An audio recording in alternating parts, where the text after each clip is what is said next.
Student Showcase for Project Cities. We want to welcome the City of Glendale as our second program cycle city partner. Also our esteemed students that have worked so hard throughout the semester, and the faculty that have provided them with that guidance, and of course any visitors that are participating during this process. Thank you so much for joining us. As mentioned, this is our second program cycle, so we started with the City of Glendale this last August, and so we have worked with them on several different projects, and it's going to be an exciting year, so to speak, so we have a lot in store for you. The three goals of the program are primarily to provide student opportunities to apply the theories and what they've learned in transforming teaching and transforming our local communities. Students also have the opportunity through multidisciplinary classes to work on city projects and actually help co-create solutions for our local city partners. So we're hoping that through these activities and the reports and the presentations, the city professionals will get the opportunity to hear some useful and helpful recommendations that they can apply directly to their plans for the future. So we're pretty excited for today. We have 40 students and 5 different classes that worked on Project Cities projects this semester. They've been working hard all semester and just finished final reports, so we're getting all that information together for our city partners. Can I just real quickly get a round of applause for the students who are here in the room for their hard work?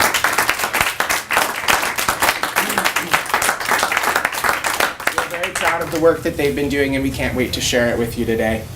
I want to do some thank yous real quickly. We'd like to thank Rob Melnick and the rest of the ASU Wrigley Institute Directorate, Dean Chris Boone, Gary Dirks, the director, Meredith Simpson, our chief of staff, and they've really been cheerleaders and supports in a lot of ways, so we couldn't have done this without their support. Thank you. Also, I'd like to thank our folks from the City of Glendale here today. I'm going to call out some names if you don't mind just kind of standing up and identifying yourself. First, thank you, Amanda Keever. Amanda McKeever, sorry. Nice, not by us, I hope. She was our program manager for this semester, and really we couldn't have done this without her support. And then Jean Moreno I'm not sure if she's here. She's not. She didn't make it today, but she also supported in a more expansive role than she even initially signed up for. So some thanks to her. These folks sat through some, the way I see it, pre-coffee conference calls with us very early in the morning and have really been through the trenches, so thank you. We want to thank our faculty, Stephen Carradini, Malcolm Goggin, Nicole Darnall, who's going to be joining us via webcast in a bit, Laura Tan, and Katie Clemens, who I don't believe she's going to make it today. All right. Well, these folks have been fantastic guiding the students on this learning process. We'll introduce each of them again shortly here. But now I want to hand it over to Rob Melnick. He's the Director of International Programs at the School of Sustainability. He's a Senior Sustainability Scientist at the Julianne Wrigley Global Institute of Sustainability. Long name.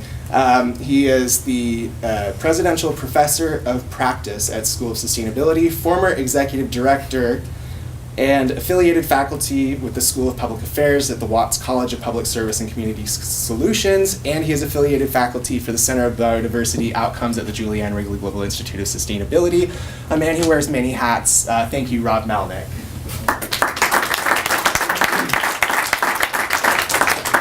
I had no idea I had all those titles back then, so thank you, Steve, for keeping me in line. The one thanks that, first of all, welcome to everyone who's here, for the students who have not been to Wrigley Hall before, and for the faculty as well, of course, and our sponsors and colleagues in Glendale. The one thanks that have not been given, though, need to be given, is to Ann and Steve for organizing this whole program. I can tell you firsthand that they're very passionate about it. They've done a great job of leading this program, and we really appreciate it. Let me just make a few comments, and they start with the first time I was exposed to the concepts behind this program. What precedes this program, I think it was called Sustainable Cities Year, right, at the University of Oregon.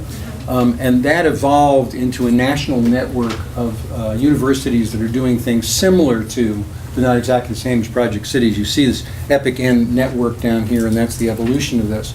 But I first became aware of this by reading about it, and then a colleague of mine worked for the EPA, said, you got to see this program in action. So I went to San Diego State University and saw the program there. And one of the things that really struck me about the program, very much modeled the same way as this program, was when I spoke to the person who was the professor who was in charge of this, basically Ann's job, except this was a full-time faculty member. I said, so what's your background? Is it sociology? Is it public affairs? Is it? She said, no, speech and hearing. And I was trying to get my head around the connection between speech and hearing and sustainable cities. Well, what it came down to was she was passionate about the relationship between the university and the community. Didn't matter what discipline she was in. Didn't matter where she had published. She was actually very distinguished. She was really passionate about the institutions and how they could relate to one another.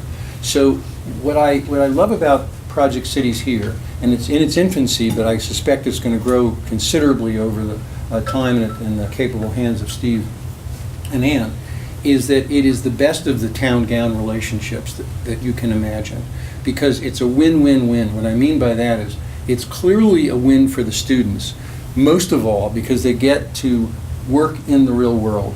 And if you've ever taught before, and even if you haven't, if you've ever learned before, let's assume you all have learned before, right? You know that when you do things, when you actually do stuff, you really learn more and can become much more exciting than being in a classroom and not being able to take that knowledge and put it to work. So the students really win in so many ways that can't be contained or communicated in the classroom. The faculty win in many cases because the whole concept behind this is to take courses that already have sort of a final project in mind and put them into a context. And so this helps the faculty by making connections, by bringing a larger program together, maybe making, creating some new ideas, so it helps the faculty as well as the students. But of course, it also is a service learning project at the end of the day, because it gives back to the community, in this case, Glendale. When I look at the diversity of the projects, which range from young to elderly, and high-tech to, if you will, more mechanical kinds of things, it really makes me feel good that what's happening here in this win-win-win context is it's covering all this ground that ultimately is going to improve the quality of life for people in Glendale, and it certainly has improved the quality of education for the people who work and study at ASU. So with that, I want to commend all of you for being part of this very exciting project. Thank you for your hard work, and look forward to hearing about the projects themselves. Over to you. All right, excellent. Thank you, Rob. Next, I'd like to introduce again our folks from the City of Glendale who joined us. I've talked about Amanda McKeever. She's wonderful. She's the Department Support Services Administrator, and she is the project manager for the Project Cities at the City of Glendale. We have with us Kevin Phelps today. Where's Kevin? Right over here. Kevin Phelps is the city manager of the City of Glendale, head honcho right over here. We also have Chris Anaradian. Did I say it right? Yes. All right. Chris Anaradian and Tom Dunsig. Very good. So these gentlemen are with us as well. Thank you for joining us. We have, of course, Councilmember Bart Turner from the Beryl District, the City of Glendale. Thank you so much for joining us here today.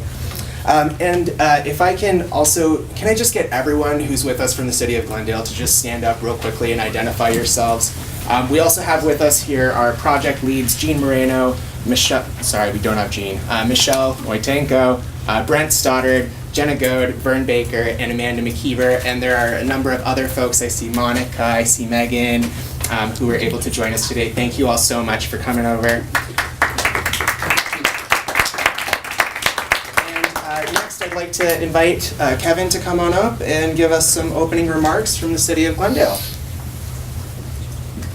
Well, thanks. Hey, thanks for inviting us and letting us be part of this project. I felt like like deja vu. I was late getting here, and when I was in college, it seemed like I was always late getting to class, so I really felt at home. I kept waiting to hop on a bird to get here quicker, but I understand you guys don't have a driver's license for that yet here at ASU. So, by the way, I know most of you studied really hard all weekend long. Congratulations on the Territorial Cup. Those of you who haven't had a chance to catch up, I know that's a big deal for you guys. You know, I'm really fortunate. Came from a part of the country where the university system really helped frame what the state of Washington is today. My alma mater, for example, Washington State University, huge in the area of veterinary medicine, but agriculture, and it's one of the big agricultural centers in the world. Their wheat production, for example, is the #1 in the world, and it became because of the really the assets of that university. We have other private universities in the school that have helped frame that. Now, I have to unfortunately talk about University of Washington, although I do that with a little bit of disdain, but obviously the Microsofts, the technology, the biotechnology, all really came from the university. And so, you know, when I moved down here 3 years ago from that part of the country, it became really obvious what a huge asset ASU is to this region, and one of the reasons why it's the fastest growing. And you guys, your innovation and your approach, the type of students you're attracting is top notch. So for us to have an opportunity to really come in and to learn from you was still the old movie line, but you had us at hello. This really is a great opportunity for us. You know, we have sustainable programs in place. Certainly we're committed through our council and through our city staff, but as you know, sustainability is evolving. You know, what we did yesterday may have been really good yesterday, but we need to be planning for the future. And sometimes in government, we don't always do a great job of looking real far down the road. We're great when the 911 calls in and we get a EMS truck out to you, or we get a police department to respond, we get your garbage picked up every day right on time. But sometimes we're so busy doing our day-to-day, we don't get afforded the opportunity to look real far down the road. And so for us to be able to kind of work with you and kind of get your insights on some of these issues of sustainability for us is a huge advantage. Because if not, we get that lost in that day-to-day mundane part of what we do. The other thing that we really are challenged with is that, you know, we are, as leaders in the city, we have a community of 240,000 people, is really we're putting in place what our future generations, what their livability, what their community is going to look like. But the problem is, you probably guessed, I'm not 40 years old.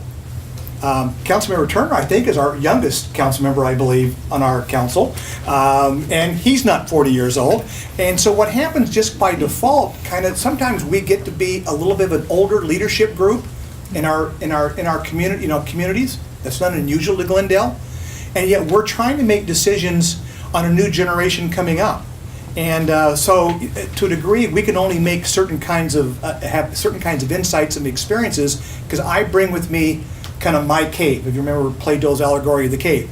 So this opportunity to engage with this generation, who I think is a brilliant generation, and to hear from you and to learn from you is a huge opportunity. So we're really looking forward. I've had a chance already to review some of the posters. First of all, thank you for making them big enough that I could read them without putting my glasses on.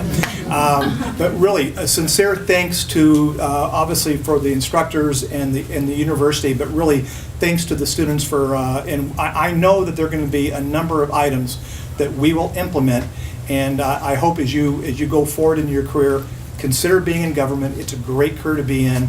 We need innovation. We need smart minds. And but if nothing else, I think you'll know you're going to make a difference in Glendale for our community going forward. So again, thank you for the opportunity. And we are really, really fortunate to be able to be part of this Project Cities opportunity. Thanks.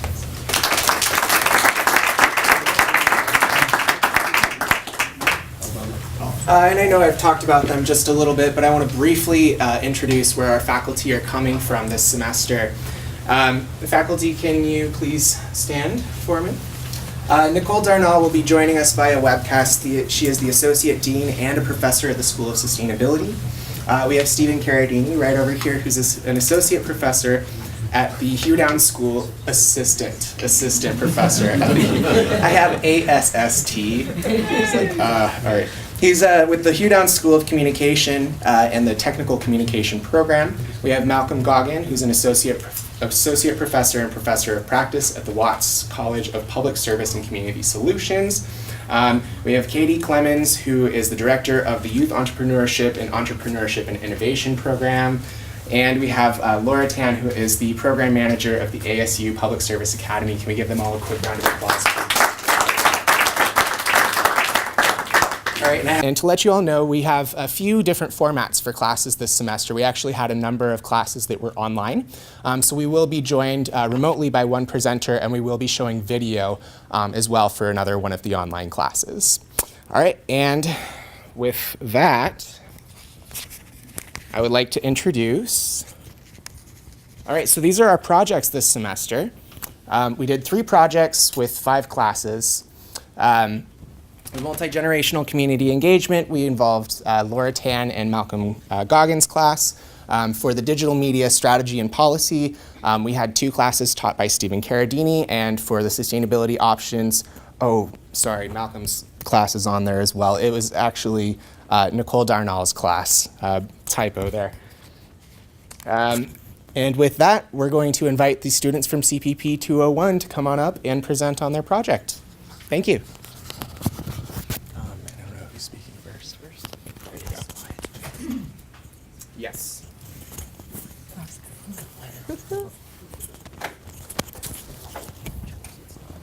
Oh, yeah. They say it's best to just stand in front of the banner. So, Oh, you can stand fantastic. Excellent. And we have There you go. Awesome. introduce yourself. Absolutely. Good afternoon, everyone. My name is Lorena Austin. I just wanted to preface really quick that I have a final at 3 o'clock. So I'm just going to kind of open this really quickly, but you are in very capable hands of my partner here. He's awesome. So, Yeah, my name is Markande Ravi. I'm a computer science major. Can I say your major? yes, I'm sorry. My major, Lorena, maybe I just have to lean in. This is new for me with the mic. There you go. My name is Markande Ravi, and I'm a computer science major. There we go. And again, Lorena Austin, I have the longest major title, I think I hear at ASU. I am part of the Transborder Studies Chicano-Chicana, Latino-Latina Studies program and focusing in U.S. and Mexican regional immigration policy and economy. I don't know how that's going to fit on the degree. Okay, so, and here is our presentation. So, young people who are often stereotyped as millennials are often thought of as lazy and unengaged, but we know that's not true because we see young people, especially this past year, use their voice for issues that matter to them. We have seen them come out in droves this past year and really have come to realize how big their impact is in our society and in our communities. So what if we could redirect their passion and their voice to issues that affect them directly in their community? So imagine a world where young people are aware and engaged of the roles of local government within their communities. And so again, this is our team. More than half of them cannot be here today, but we cannot not acknowledge all the hard work they put in this semester with us, and we were very, very fortunate to have an amazing team. And so our community partner is the City of Glendale. Glendale, as a lot of you might know, is the 6th largest city in the valley, a population nearing about 250,000, with about 49% minority in Glendale, median household income approximately $47,000. 21% of the population has a bachelor's degree, and the median age of residents is about in the mid-30s. And so our challenge. And we really appreciated this challenge, and something that Mr. Phelps alluded to is that Glendale understands that their local government are making rules and policies and laws that are going to affect their residents later on. And so we really loved the idea that they were trying to engage the young people in their community. So they saw a lack of a civic engagement among youths between 18 to 25, and decisions are made without their involvement in different subsets of the population. So it's really, really important. And so some of the root causes might have been allocation of resources, lack of education, lack of interest. Let me put a question mark there because, again, we know that young people are interested, but maybe just don't know how to connect the two. So using technology, looking at socioeconomics, and so all of these things, language barriers in the community, and how can we maybe welcome different parts of the community so that all voices are heard. And so we came up with this question. And so our class is a 201 Community Impact Lab. And what we really loved about this class is it really forces you to look at complex challenges in a totally different scope. So instead of just thinking problem solution, you dive into it and look at all the different parts of this problem. So it might be looking at different stakeholders within the community, going and looking at the community itself, always looking through a lens of empathy when looking at complex challenges. So that was really, really important for us in our class. And so this is the question that we came up with this statement. How might we promote community engagement among youth in a way that's sustainable, fun, and cost-effective? Because we know a lot of times local government doesn't have like millions of dollars in their back pockets. So our prototype design was to come up with a committee made up of students just citizens ages 18 to 25.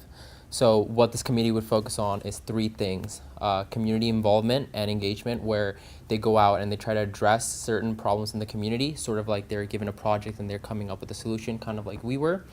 The other one was social media. We know social media is a growing thing, and especially among people our age, and having a group that's focused on building some sort of platform for the city and to talk about the committee itself would be huge for engaging the youth.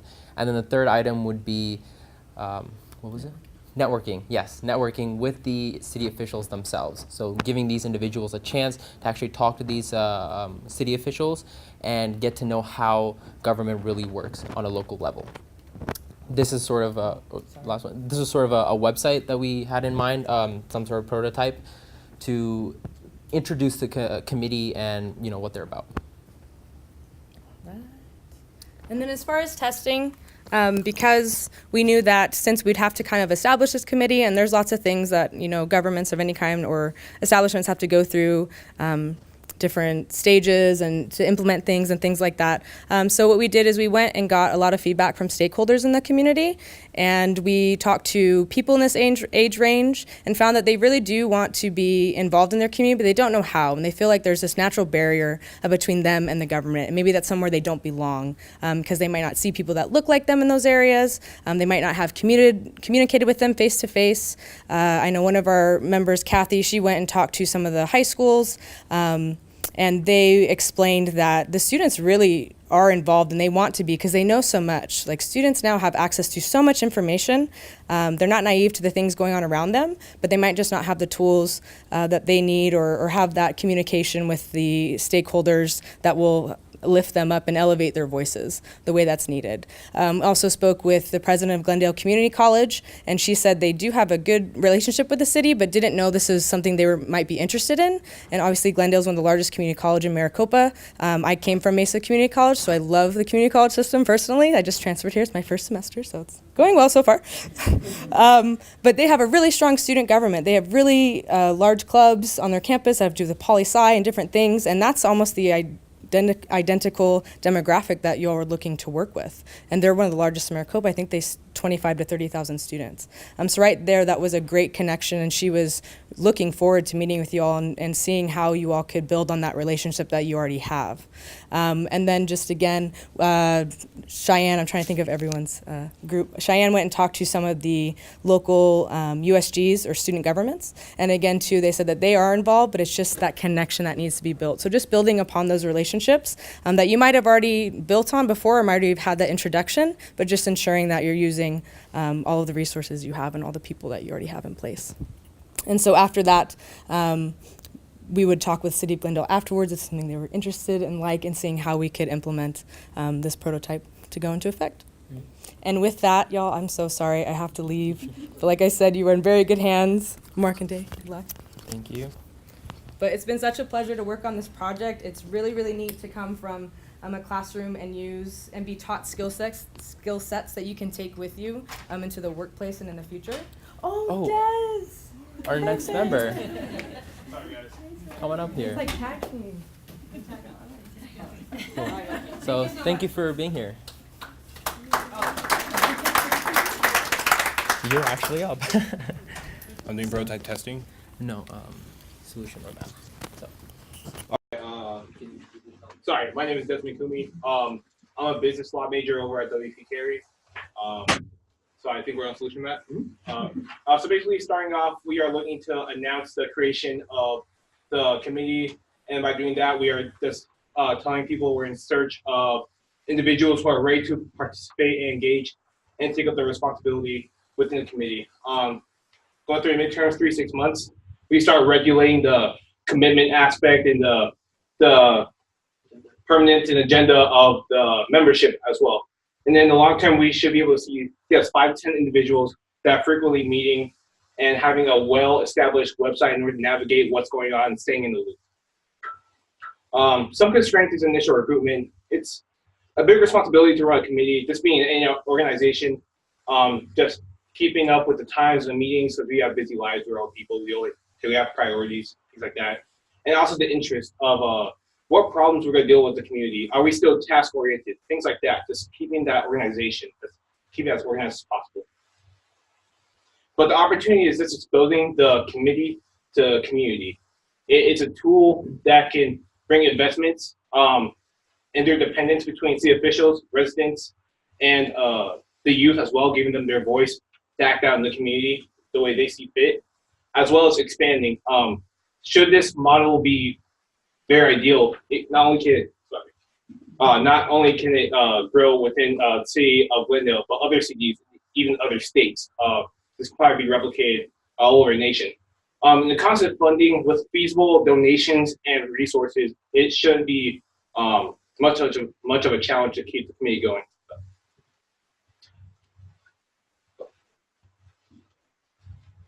So for the financial cost of the committee, this is kind of broken down into 3 different sections: marketing, what do you call it?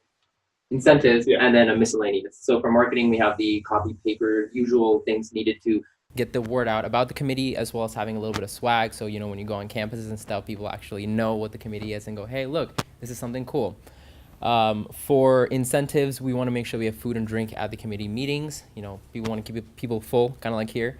And then we also want to potentially have scholarship incentives for the individuals participating. This is a big investment from the City of Glendale if they are able to provide this, but having scholarships can ensure that people actually do participate very regularly. And that you get the best and brightest of them all. And then I know that Gene and Jenna did mention that they wanted a City of Glendale vehicle that would go out in the community and basically do the exposure aspect of things, really talk to the people firsthand, maybe give them candy and ice cream, things like that. And then potentially having website maintenance. So, if we do create our own website separate from the City of Glendale website, we would need someone to maintain it, as well as that it's not there, but like a social media kind of person, right? So whoever's running this committee should also be overlooking that, just so that we have someone who's trained and capable and understands how social media works to use it as effectively as possible.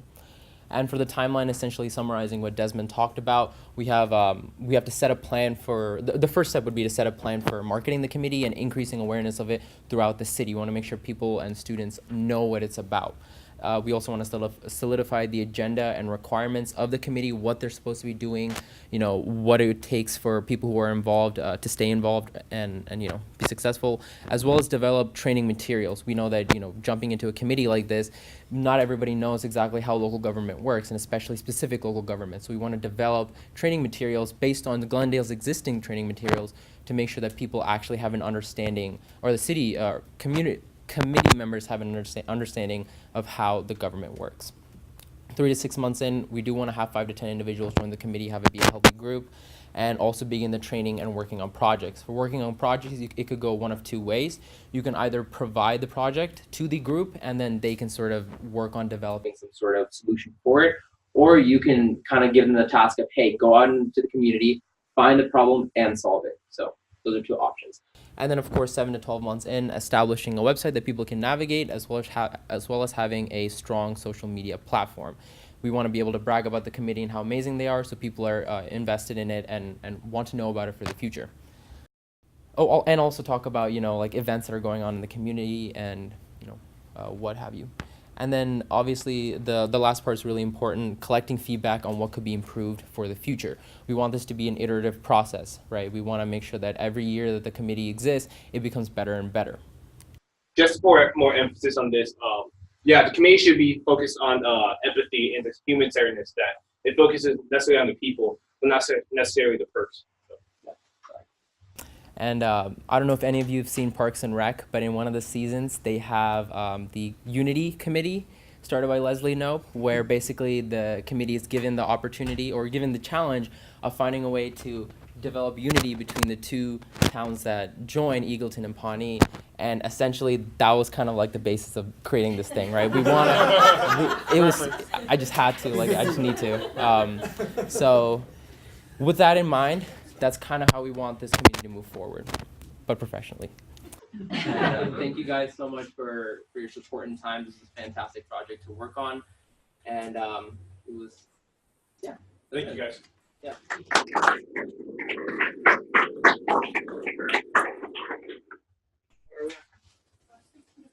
Oh, we can take a couple questions. You want the questions? Just repeat the question. Did you do any research or case studies to find out if any other cities have a committee like this? Or some sort of commission or group? So we did not, but sorry. So she asked if we did research on if any like other models were set in AR cities and such. We didn't necessarily look to see for any other cities, but funny enough, I'm a mentor in this group called Democracy, and I work with high school students who actually replicate design thinking in different communities like this. So as far as other cities doing this, it's kind of more of a high school state, which is even better. You want to start younger so that they have that knowledge and experience before, so that they can apply it later on. So are you suggesting then that the city has its own website, like we're going through a redesign right now, that what we really need is, however, is really a separate site that really is more attuned to the target market that we're trying to attract, that it would be a separate standalone website? So the question was, should the website that we mentioned be a separate standalone website, considering Glendale is already working to, what would you say, like update their existing website? Honestly, it could go either way, really. It kind of depends on what you guys find is necessary. Having a separate website may not be necessary if we do have a strong social media presence, if you are able to track those committee members, and if you want to put that as sort of like the number one on the agenda, develop a presence. It may not be so necessary because in the end, students and young people anyway use social media to find out about things, so they probably don't need a website, or if they do, you know, you can always put the link on social media. So it might be a better idea, instead of having a separate website, to just have the information on the existing Glendale website that is going to be updated, and then market that through social media. If anything, it's just like a updated web page per se, or a own distinct web page to the website in that department per se. How do you think you would measure kind of the metrics? How would you analyze whether the committee is accomplishing the civic engagement part that you want to? You mentioned at one point that you would, do a review of things, but are there, are there metrics? Are there things that you would measure to say, hey, this is a successful committee. We're getting the things out of it that we want. Did you guys discuss that at all? So the question was, did we discuss the specific metrics on what could be improved for the future on the feedback itself? To be totally honest, we didn't go into that much detail. That is a fantastic question and something we did consider. But, for metrics, you would probably want to make sure that when you bring in projects that you can kind of develop specific metrics for those projects themselves, right? So it's hard to develop just general metrics just out of the blue, but, you could even, for example, one metric could be how many people you attract on social media, how many followers you get on Twitter, how often you post, etc. But specific metrics would probably be based on the projects themselves. Another thing looked at is this is more of a, not somewhere along the trial and error, because this is a very important solution, and the solution either works or doesn't work. So going to answer your question, I think there's an emphasis on understanding the problem, getting as much research as possible, so you can come kind of like an expert in that problem.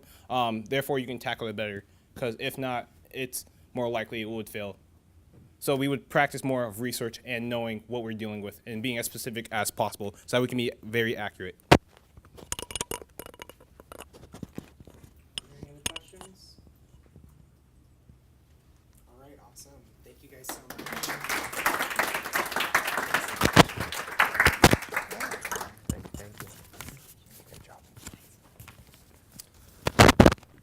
right.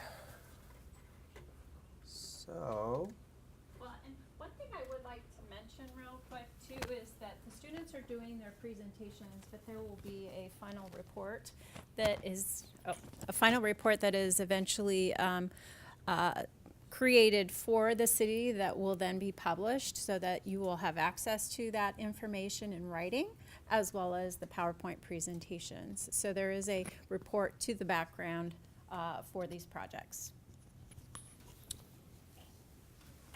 all right, and with that, we're going to move on to the next project.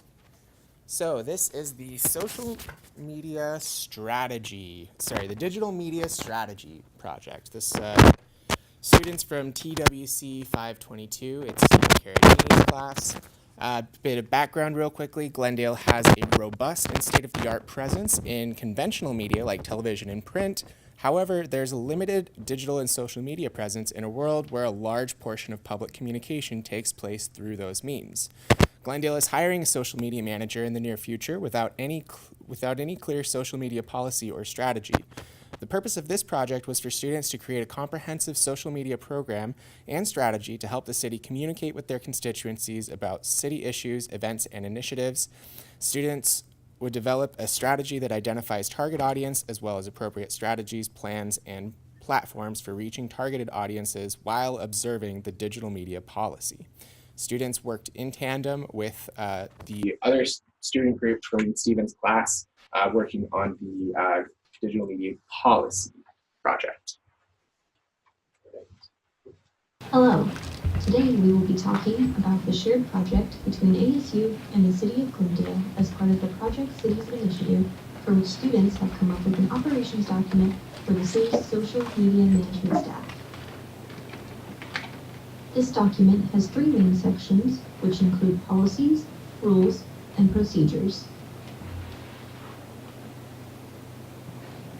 We will start with policies, which focus on legal concerns, specifically in the categories of copyright and trademark rules, social media records retention, and hate speech regulations.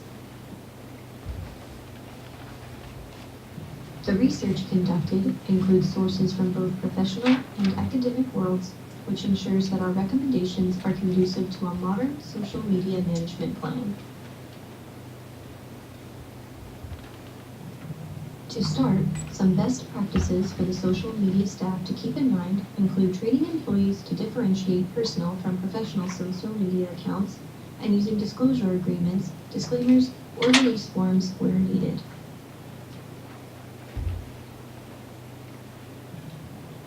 Be sure to report threatening hate speech to proper authorities, abide by terms of use, and get legal clearance for any sweepstakes activities. Next, we will discuss intellectual property and copyright regulations. Intellectual property is that which is created by the city for the city. In order to protect this work, register a trademark and use the TM symbol. The city's legal team should be consulted for its interpretation of fair use and to review terms and conditions. The legal team should draft guidelines for confidential information, and staff need trained accordingly. Disclaimer statements for content not created within the city should be devised, and regular legal team reviews should take place.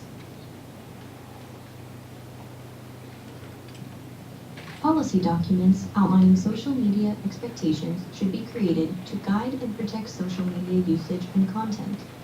Use fillable permission forms to ensure content created for the city is owned by the city.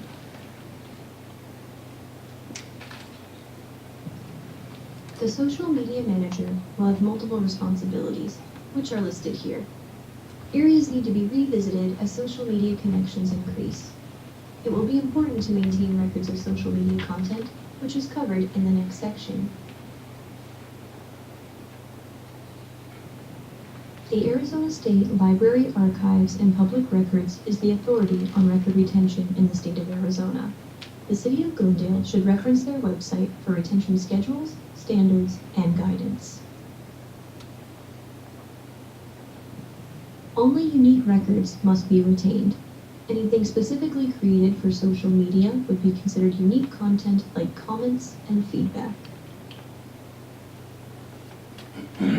Being aware of the use of original content or unique records will ensure you keep the records you need to retain. If you are not sure how to retain comments and feedback from the public, you might consider turning off that ability. The implementation of a CMS system would automize the process of social media retention and make it easier to organize and retrieve content. With a CMS, records are automatically archived, so you don't need to worry about data loss. Consider implementing CMS software that will allow you to archive and retrieve records easily. A few examples are listed here. Now we will take a look at threat management and hate speech regulations. Incorporating a policy for threat management and hate speech is more than writing a code of conduct. There are legal concerns that the social media manager must diligently monitor. All constituents communique must adhere to legal parameters. Many legal cases and laws from a global collective were researched. Canada, Germany, and South Africa currently have ongoing litigation regarding hate speech. These countries are setting precedents to be considered by every site owner in the realm of social media. The policy must define what is or isn't allowed and what type of comments will lead to criminal investigation. The Bill of Rights is commonly used by those wielding hate speech. The city must remember that they can be held responsible for criminal communique and all feedback must be archived. The inevitability of hate speech requires censorship. The City of Glendale must state the removal policy up front to avoid unwarranted recursive action from its constituents. The types of criminal communique are listed here and will be prosecuted to the full extent of the law.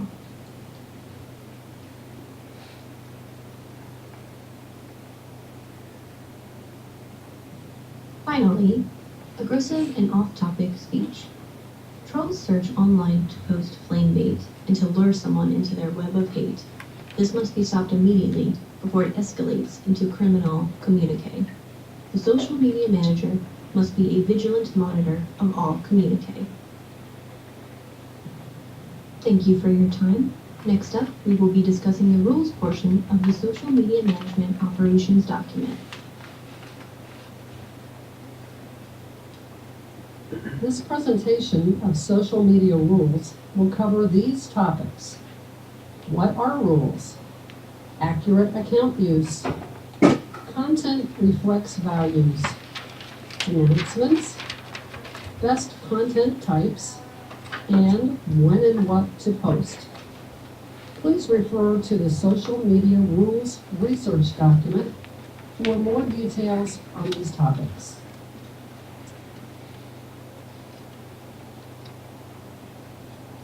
This summary of social media rules shares best practices that will enable the City of Glendale to meet the needs and expectations of its audiences while safeguarding its reputation.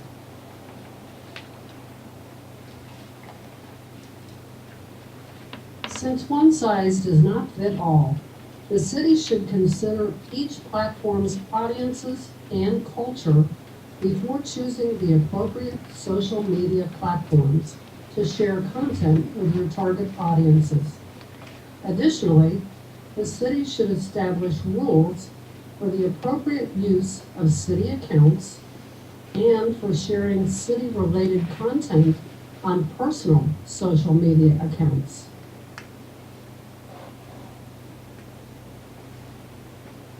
Social media offers the City of Glendale an important way to communicate purposeful information directly to your audiences in a timely way. All social media content serves as a reflection of the City of Glendale and should reinforce the city's values of ethics, integrity, transparency, honesty, and service. An established protocol enables the city to effectively use social media to deliver important announcements, as well as a crisis or emergency management plan that meets the needs and expectations of your target audiences. A best practice is to develop pre-approved content for use in diverse situations so that you can ideally implement a response plan within 1 hour of the event. Examples of major announcements may include holiday business closures or the introduction of new city staff or community partners. Examples of emergency or crisis situations may include weather-related events and associated storm damage or road closures, as well as amber and silver alerts. For emergency and crisis situations, the research document includes an outline and an example of best practices that will support your efforts to develop and implement an effective and timely response plan.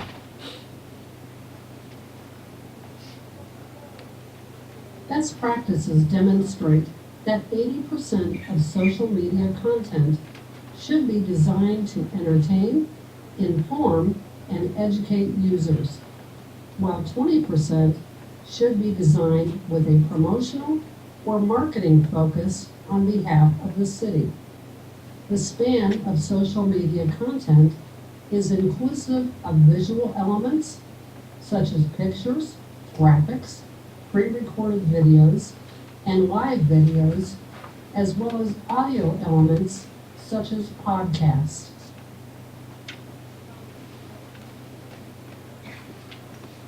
Best practices have been shared in the research document on when and what to post on social media, including the best days and times to post content on the top social media platforms, the recommended frequency of updates, the ideal sizing dimensions for images, and the ideal character counts for updates. Incorporating these best practices into your staff training will enable city staff to effectively use social media to meet the needs and expectations of your target audiences. Next are the recommended social media procedures that will enable the city to conduct your business and serve your audiences in effective, efficient, and responsible ways. The social media manager will work directly with the public affairs director. He or she will be responsible for maintaining and growing the City of Glendale's online presence. During day-to-day operations, the social media manager is expected to follow all social media guidelines as detailed in the policies, rules, and procedures document. The social media manager has the autonomy to create content within the City of Glendale's guidelines. However, content must be drafted at least 2 weeks in advance to allow time for approval. A certain level of trust is granted to the social media manager, and in the event that a timely response is more appropriate than waiting for approval, the social media manager has the authority to publish content. The social media manager should work collaboratively with the public affairs offices of community partners. These partners do not need to approve the content, but collaboration should ensure that all parties agree on details such as tone, hashtags, and media. All City of Glendale social media accounts are required to be created and centrally managed by the social media manager. With the exception of police and fire, the social media manager is responsible for all aspects of the city's social media accounts, including content and retention. The social media manager must ensure that all official social media profiles clearly identify the pages as created and managed by the City of Glendale.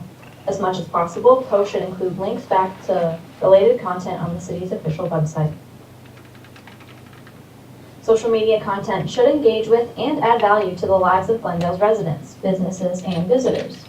The social media manager should keep abreast of current conversations and trends in order to generate content that is relevant and appropriate, while also taking advantage of existing content on city websites and social media platforms through cross-promotion. Original content should be prioritized, but it is acceptable for 40% of posts to be shared outside content. Glendale social media content should reflect the enthusiasm of a thriving community. Posts should be written in the first person, using a consistent persona, and in a conversational tone that matches the audience, content, and situation. Content should be produced in a variety of forms, such as text, videos, photographs, and graphics, and should be in an accepted style and format of the platform to which it is being posted. The social media manager should obtain and use programs that aid in the scheduling and evaluation of social media content.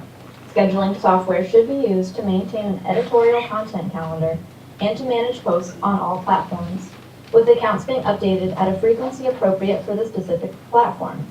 Analytics should be used to gain audience insight and to evaluate content and platform effectiveness with the goal of maximizing citizen engagement. Content posted on the city's social media accounts is a direct reflection of the City of Glendale. All posts must adhere to the highest ethical standards and maintain a professional and tactful tone. Social media posts must not disparage the City of Glendale, elected officials, community partners, or fellow employees. City accounts may not be used to solicit commerce or to endorse or disparage any commercial products, services, entities, or political candidate. The social media manager will maintain a full inventory of the city's official social media accounts. All social media account login credentials and passwords must be kept compliant with all security measures established by the city's IT department. Any content posted to a City of Glendale social media site is subject to public disclosure. Questionable content should never be posted. Posting content containing confidential or proprietary images or information is prohibited. Social media sites must include mandatory notices relating to responsibility and liability for public comments and external content.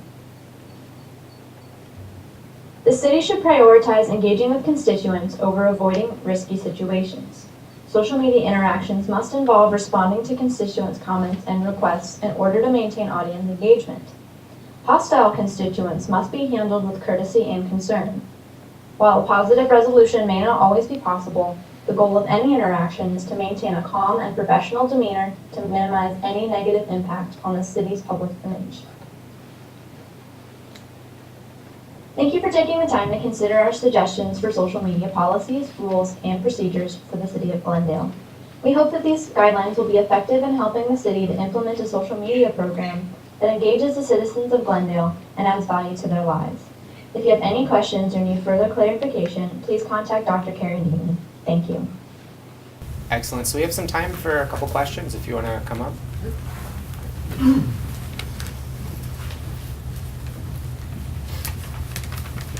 Stephen, do you want to tell them a little bit about your class? This was kind of an unusual Sure. circumstance.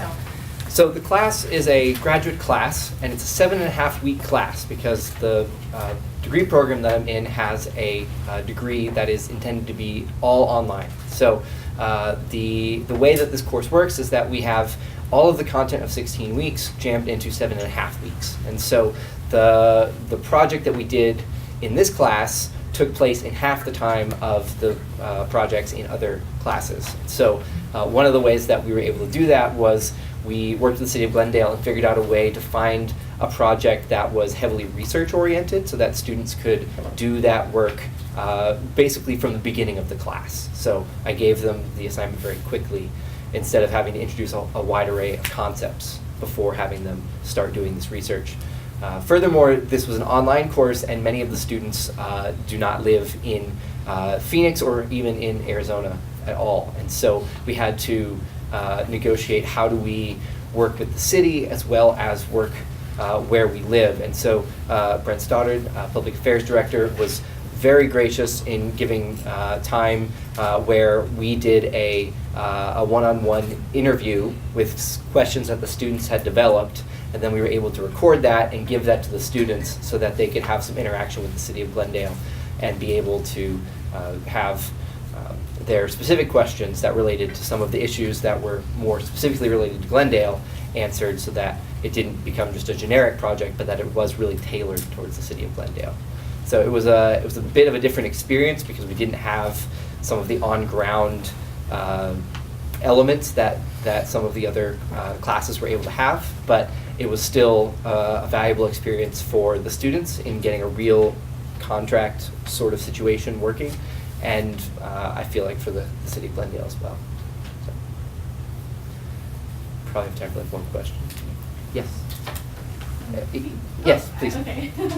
Hi. So I actually am a digital media manager for the City of Peoria. Wonderful. Very new position Yes. that I created, and we work closely with Glendale on a lot of stuff. So I'm glad I was invited. But one question I haven't really gotten an answer to, and I'm not sure if you guys had even approached this, was the multicultural aspect of it, and how do you address multiple languages and multiple ethnicities in one spot online, like say one Facebook page or one Twitter page or whatever.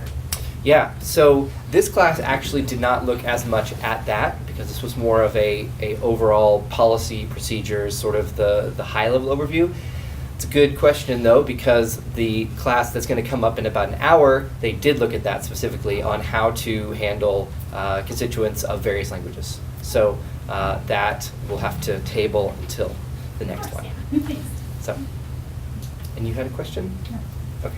I was helping her. Yes, briefly.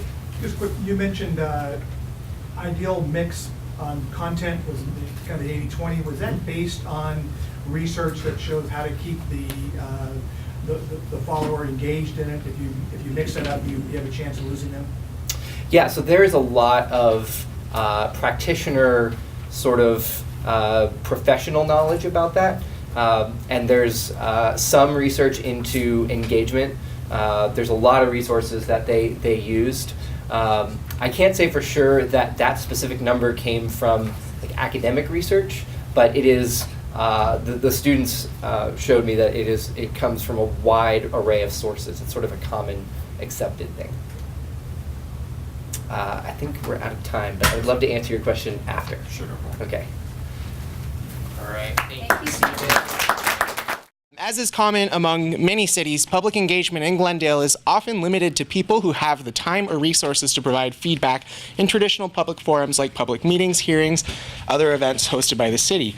So people in younger, underserved, lower income, and vulnerable communities are often excluded from this process that directly affects their health, economic well-being, and opportunities for self-improvement. The purpose of this project was to identify excluded audiences residing in Glendale and find ways to include their voices in the city forums. Now, engaging young leaders is especially important to the city managers since they will be the future leaders of the community, as Mr. Phelps pointed out earlier. So this is going to be the presentation where we'll have someone video in for us, but I'd like to hand, and then we'll have another student present here in person. I'd like to hand the microphone off to Malcolm. Would you like to say a few words? All right, this is Dr. Malcolm Goggin. Okay, so I'd just like to say a couple of things about the course. It is a graduate course, and it is the last course that master's students take in their program. So they've already done the methods, they've done a lot of different work, and now this is a course that allows those students to put what they've learned together into one report. Now, the one thing that's very different about this particular class is that there are 5 students that have done a project. There are 5 individual projects. Okay, there's not one group project, but each student has a different project. One student might be doing interviews, another student doing SWOT analysis, another student doing something quite different. And today we have two of those 5 students, one here and one online. And I think if you go back and take a look at the 5 students, you'll get an idea of the different types of programs that they or approaches that they've taken and the kinds of data they've used. The last point I'd like to make is that these students are probably going, or have already submitted a final paper, which is a 25 to 30 page paper. And they have 2 audiences. They have me, which is an academic looking for the academic requirements that I have. And they have Jean and Jeannie and other people in Glendale to see what the final results look like. So this particular paper includes an introduction, a literature review, methods of data collection and analysis, findings and recommendations. So some of that is going to be reflected here. We don't emphasize the literature review, for example. So I'm going to ask Steve to introduce the first student, who's Jaslyn Red, who did expert interview, revealed several strategies implemented in Ithaca, New York. So she did a comparative case study of what was going on in Ithaca, New York.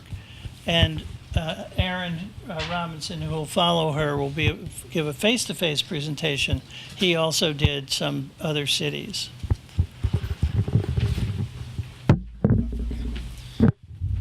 Okay, Jaslyn, go ahead and start your screen share. And can everyone hear me? Yeah.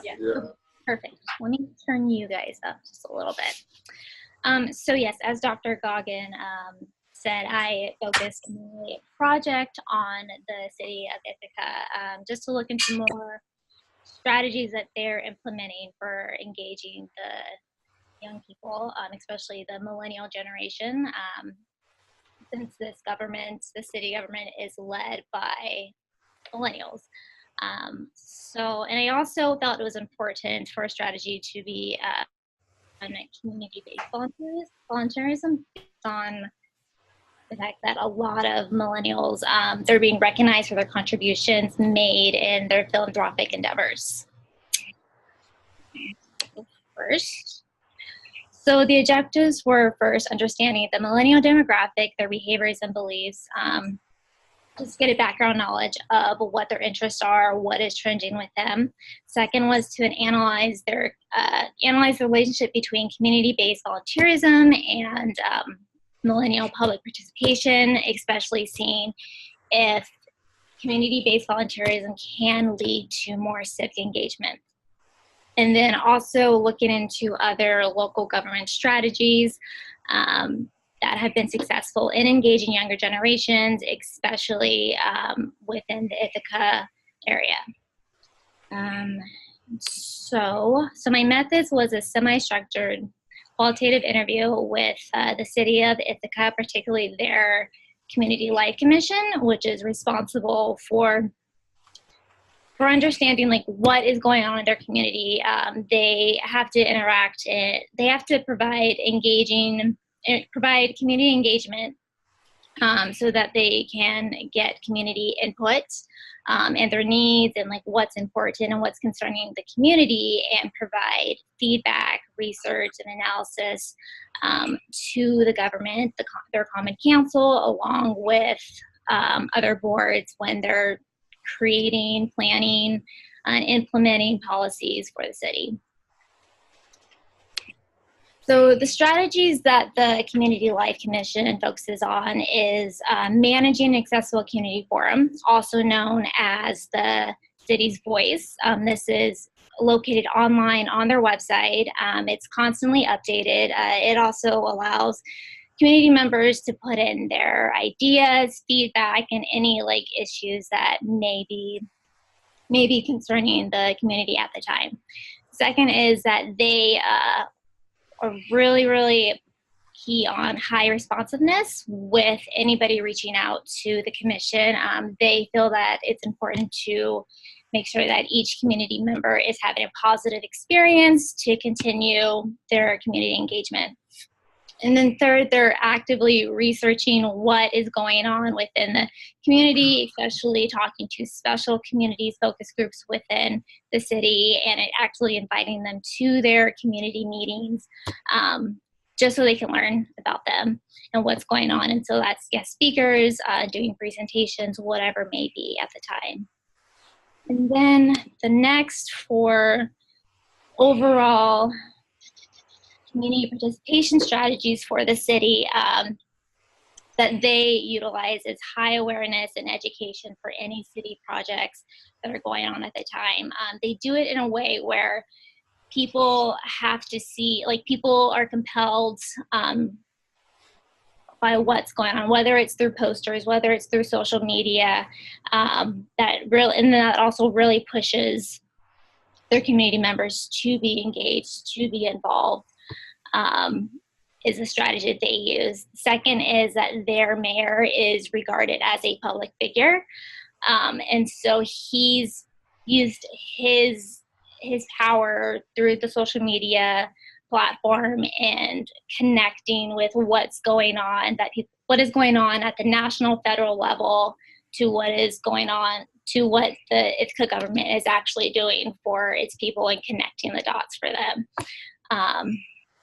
And then second is that the city recognizes that when issues concerning the national issues at the national level or the federal government that millennials are very interested in and want to know more of, they use that as a catalyst for community engagement, where they can bring awareness and education about what the local government is doing and how they can help them at the local level, but also why their community engagement is important for the city.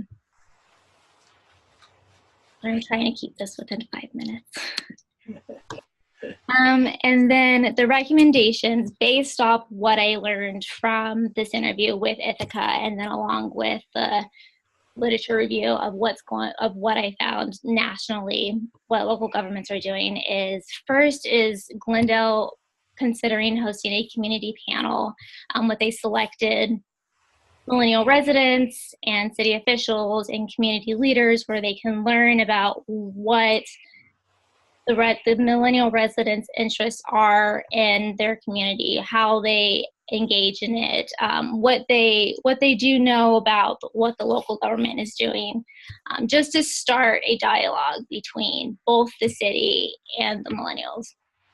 And then second, as like to go hand in hand with the panel, is to put the ball back in their court with allowing millennials to spearhead a short-term community-based volunteer project where also community members, community officials serve as mentors, advisors throughout the project. This is to hopefully help engage them in a way where they can engage them within meaningful experiences. Sorry, my mouth's dry. Engage them with meaningful experiences where they want to continue being a part of the community, actively engaging, and they can see a direct impact of their efforts on the community. Next is just the local government awareness initiative. The studies I found concluded that there is a big disconnect between local governments and the residents, particularly the millennial generation, because they're overloaded with negativity from social media outlets about the government, but the government that turns them off to wanting to be engaged with them. Or you have another spectrum where millennials are highly engaged with the government, with their local community. And so to kind of bridge that gap is to provide a tastefully put together tastefully put together campaign initiative that focuses on raising awareness about Glendale's government, highlighting what they're doing, how they can help, that can empower residents to want to get involved. From what I understand, it's people don't engage with the government or their local community because they don't care. It's where they don't know how to. So having this initiative campaign centralized at one place where everybody can go to could be beneficial moving forward. So that is all I have. I enjoyed working on this project, and thank you for allowing me to help in any way that I could. Hopefully this did help the client. Here is that for you. The clicker as well, if you like it. Yeah, please, thank you. Okay. I don't think so, I don't need this. Okay. Well, good afternoon, everyone. I would like to start off by saying I'm glad I came dressed prepared for this. I didn't know I was going to be giving a formal presentation, so bear with me. This was an interesting capstone, of course, for me, of course, just because I met Kevin back a while ago with Nicole. She had our class, like my first semester, started my MPA program, and so I was pretty much interested in, seeing how younger people become more engaged with local government. So this was like this is a point of interest to me just from initial starting of the class. So to begin, I'm going to go through a list of techniques that I found I was interested in engaging millennials and younger generations with local government. So my 3 research questions that I proposed throughout my paper was looking at how can we engage millennials and younger generations with their local government, and also is the use of internet beneficial for civic engagement with citizens. Lastly, I took a look at developing intergenerational communities would allow for all generations to interact with one another to address community needs. So one of the things I want to move forward looking at the significance of the value of internet. We know that we're living in a day of where the world is dominated by technology. I want to look at and review is that actually the best approach to take in this type of situation where you're looking to engage millennials with the local government, and also the benefits of social media. A lot of people have access to social media, but they don't know how to actually use it correctly. It's all about the approach when you're trying to engage with a certain crowd. Next to on my paper, I reviewed and analyzed cities' approaches. So I looked at many different cities throughout the United States. How was their engagement piece with engaging their local citizens, and particularly their millennial population, also cities here throughout Arizona. And then at the end, I recommended a solution that I think will be best for engaging all populations, not just younger people.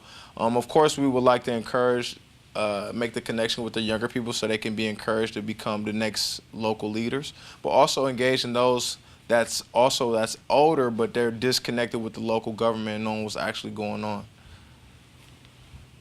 So on my literature review, I looked at pieces of civic engagement pieces through online.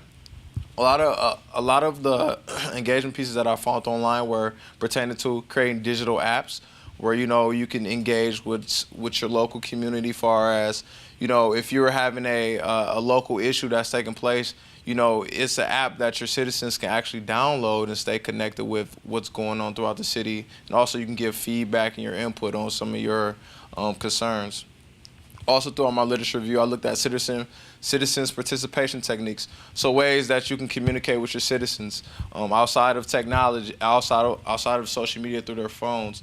Another way that could be is you can set up opportunities where you can have live streaming of your city hall your city hall meetings or your town meetings, where some people, we're living in days where people have families, people are working long hours, and that they're exhausted after work to come sit for a meeting for 2 hours after the work hours. So that's also a disconnect, and also a lot of younger generations are misinformed on the importance of a council meeting.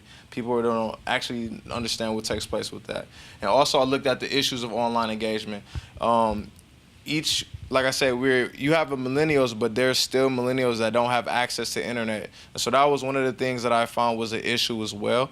There are some households that don't have any internet at all just because their economic status. Some people can't afford the access to internet. And so this is just a chart of looking at the ways of the communication pieces. One-way communication, that's just pretty much you informing your community, and that can come from your city hall, informing them, hey, we have a event taking place, or we have a council meeting going on this Wednesday. That's just a one-way community. That's one way you can reach out to your outlook of engaging with your community. The two-way communication involves consult and involve, which to obtain public feedback and predetermined decisions and ideas. This is where you start making engagement, back and forth interaction with your population. Next, to work directly with the public throughout your decision making and making sure that they understand what's actually taking place.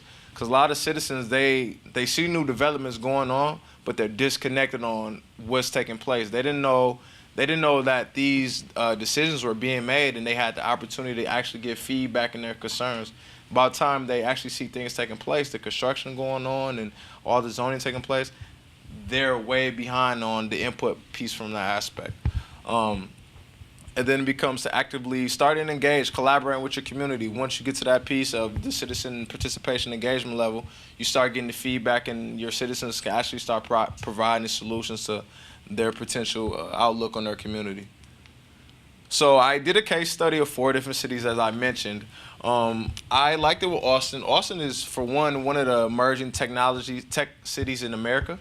They're kind of up there with Silicon Valley, but they're at a smaller scale just because they're in Texas, and California just got the name California. It's a tech savvy state. You know, it's when you think of California, everything is new coming from California, but also Austin as well.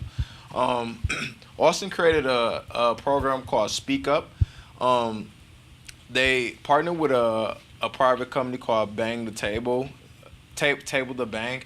I may be saying it wrong, but it was they partnered with them. They got donors to fund these projects, but it was pretty much they created a platform where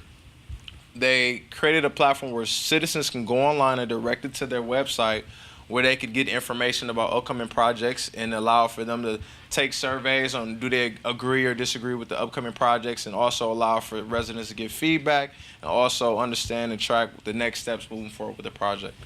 Next is the City of Avondale. This is something new that they created about a year or two. It's called A-Voice, and I'm going to look up exactly what the acronym stands for.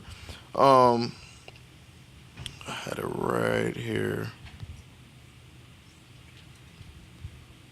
But anyways, so A-Voice, I forgot exactly what the acronym standed for. But the objective was also another piece for them to engage their citizens, particularly the younger generation, because they know that, is that what I have left? Okay, oh, sorry, okay. I get heavy-winded. So they know that the younger generation is mostly tech savvy, so they have this also linked up to their app. Their Avondale has a city app where it allows for them to click on the link A-Voice, where they can engage with their citizens they have a list of their upcoming projects for the year and the next fiscal year that they're thinking of implementing, and this gives them they ask them brief questions about their concerns, and citizens can actually review other citizens' comments as well. But it's also it's anonymous, so they don't see the citizen's name. Next is Surprise. So the other piece that I took a different approach far as I want to look at Surprise. They have a good program that was nationally recognized by having an intergenerational community, far as having their elders and their younger generations well connected. And I think that's important as well when it comes to civic engagement through involving them, because the older generation, they can kind of set up a mentorship type of opportunity where they can pass the importance of being involved in local government. So I'm on a time crunch. And growing up in Boulder is pretty much implementing having younger children, ages 5 through 18 involved, and getting them involved with community engagement and civic learning. So I'm rushing. And this is just a piece of looking at the issues that Glendale could face, because only 69%, this is back in 2015, 69% of their households have internet access. And one of the ways I think that they can improve, looking at what is the expectations of their local City of Glendale residents, is creating a Likert scale and just looking at, do they agree with some of the services, do they feel that they're engaged, and what other ways that they can become more engaged with the community, with the City Hall. My recommendations were to look at creating the digital engagement efforts of, creating more apps, creating more opportunities for, You can finish. All right, creating more opportunities for millennials and younger generations to have the opportunity to be engaged remotely. Look at, like I said, town hall meetings and be involved with council meetings remotely, and also seeking program development, creating opportunities where younger people at the program centers or city centers, where they can interact with older generations and also understand the importance of being involved in your local government, and just connecting them to technology. I wish I could have went more in depth, but I was on the time limit. All right. Thanks so much. All right, so unfortunately we won't have time for questions for this group. However, we do have the poster presentation, and Dr. Goggins and I believe Aaron as well will be hanging out at the end of the session, so if you have questions for them, you can. Jaslyn, thanks for staying on the line, but unfortunately we're out of time, so we'll let you go. Thank you. So, next up we have the second group working on digital media policy. This is the digital media policy class. Plan. Oh, all right. This is the digital media plan class. So we already discussed Glendale's goals in regards to social media, but the purpose of this project was for students to create a comprehensive social media policy that guides staff as they use social media channels. So students developed policies, rules, and procedures for engaging, creating, vetting, delivering, and archiving social media communications. Students worked in tandem with the other group taught by Dr. Carradini as well. And I will pass the mic if you want to say a few words. Go right ahead. Yeah, so this class is focused more on the actual specifics of running social media. So what do we do on these platforms? Which platforms do we choose? Which platforms do we put certain types of content on? What do we need to buy? What's the budget? Who are we going to staff? These sorts of things. And so this particular class was an undergraduate class, so 16-week class, a normal length class, in contrast to the graduate student. And the undergraduates, as Steve noted, did have access to the same resources and some of the work of the graduate course, so they were able to kind of connect the two dots. And so the focus here is much more pragmatic than policy oriented, and so that's the main difference between these two projects. Is one is high level, and this is the boots on the ground version. So I'm going to turn it over to the first of our students. There'll be 4 students who will present that represent 4 different groups that worked on 4 different projects, and then they combined them into a final report, which is going to be given to the City of Glendale. But each of these groups will be presenting what their individual groups focused on in their individual projects. So if you could hit the first slide and. Yep. Which is it? Left, right? Yeah, she's left, right. All right, good afternoon. My name is Jared Simmons, and for my portion of the plan presentation, this is our outline. We'll go over a quick overview, talk about target audiences a little bit, get into platforms, a little bit on management, and then finally our conclusion. Engage, Display, Attract is our 3-prong approach for our plan. It's based on an annual framework using Glendale's cyclical events, and it will cover a wide range of demographics and uses by engaging Facebook, Twitter, Instagram to engage residents, visitors, and influencers with consistent interaction. It will display Glendale's potential and attributes by highlighting local attractions, and it will attract business and growth by showing that Glendale is a prime destination in Arizona. So for target audiences, of course, in general, the City of Glendale residents are main target, focusing on the Hispanic and Spanish-speaking, which make up 1/3 of Glendale's population. And then looking at active living adults, which is kind of a smaller segment, but they're very studious in their civic responsibilities, so they're a good segment to focus on. And then visitors as well. So platforms, Facebook has the widest demographic users. So it would be used as a virtual community center of types to engage through discussion as well as promotion. And Twitter is an excellent tool for real-time civic engagement and through updates, local news, weather updates, and road conditions. So here's an example of City Toronto's Facebook. They have a really nice Facebook page, and it's just a simple promotion of a local art gallery or an art show. So they just have a small description, a link, and then a good picture to draw everyone in. And then here's ADOT Twitter, which I've actually used a lot driving across the state if there's construction, getting updates and stuff like that. So it's very handy to have those type of updates. And City of Scottsdale's Twitter, and they're giving a voter registration update on location. So imagine coming home from work or leaving anywhere and you get that last minute update and you know that something's changed or there's a time change or maybe there's a crunch. So definitely helps with that. Continue on YouTube, of course, video promotions. So it's a great way to show what Glendale has to offer with either short-term or short length or long-term videos of information, updates, and as well as past events. And then Instagram is a great way for visual promotion using high-quality images. The City of Phoenix Instagram, real nice picture of downtown Phoenix. They're actually talking about the weather, and it kind of draws you in with a good picture of the downtown area, and you're thinking, let's check it out. And then they got a real good discussion going on, just simply something about the weather and promote interaction. As far as management, for implementation, it's a 7-week schedule. During that time, we'll gather intelligence, do research, rework existing social media accounts, as well as develop promotional content. For the actual content plan, like we talked about, there's an annual framework, and that'll just be cyclical every year, and it'll also be built upon at the end of each year.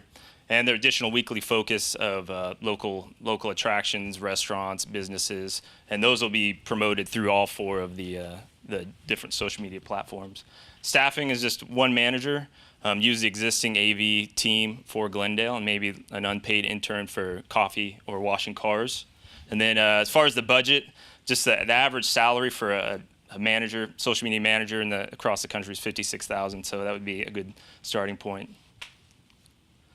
So for the conclusion, for ours, using the annual framework really makes it ease of use year after year. Just build upon that the annual framework. Using the 4 platforms covers broad demographics and purposes, so it's got good general usage.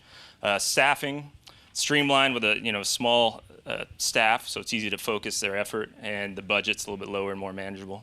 And it will help leverage social media opportunities for Glendale and give desired results. I'll be followed by Cassidy.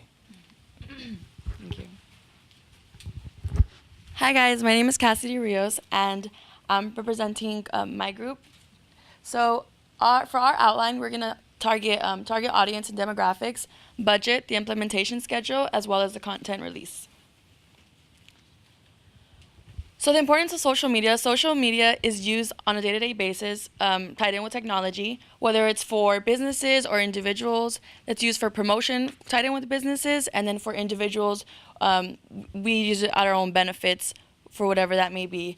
And by incorporating various social media platforms into Glendale's everyday system and everyday flow, there will be a better chance for overall city traffic, which is our ultimate goal. So for target audience and demographics, I went ahead and bullet pointed Hispanics, the retired, business, and visitors. For Hispanics, I want to go ahead and use Facebook and Instagram, because over here, out of my research, I did see a pattern of more usage by the Hispanic with Facebook and the Instagram social media platform. For retired, I want to go ahead and use Facebook. For businesses, I want to go ahead and do blogging and vlogging through LinkedIn, since it is a more professional website. For visitors, we want to go ahead and use everything as far as ads on Facebook, Twitter, Instagram, and LinkedIn. But overall, our main focus is word of mouth, because word of mouth, which is buzz, it's a form of buzz marketing. You hear something good about a city, they're going to want to go to it. So overall, I want to target everyone. For our budget, we want to go ahead and, for boosting posts on Facebook, it is $20,000 per year. For our website, we primarily want to use the search engine optimization for the company, which runs about $25,000 per year.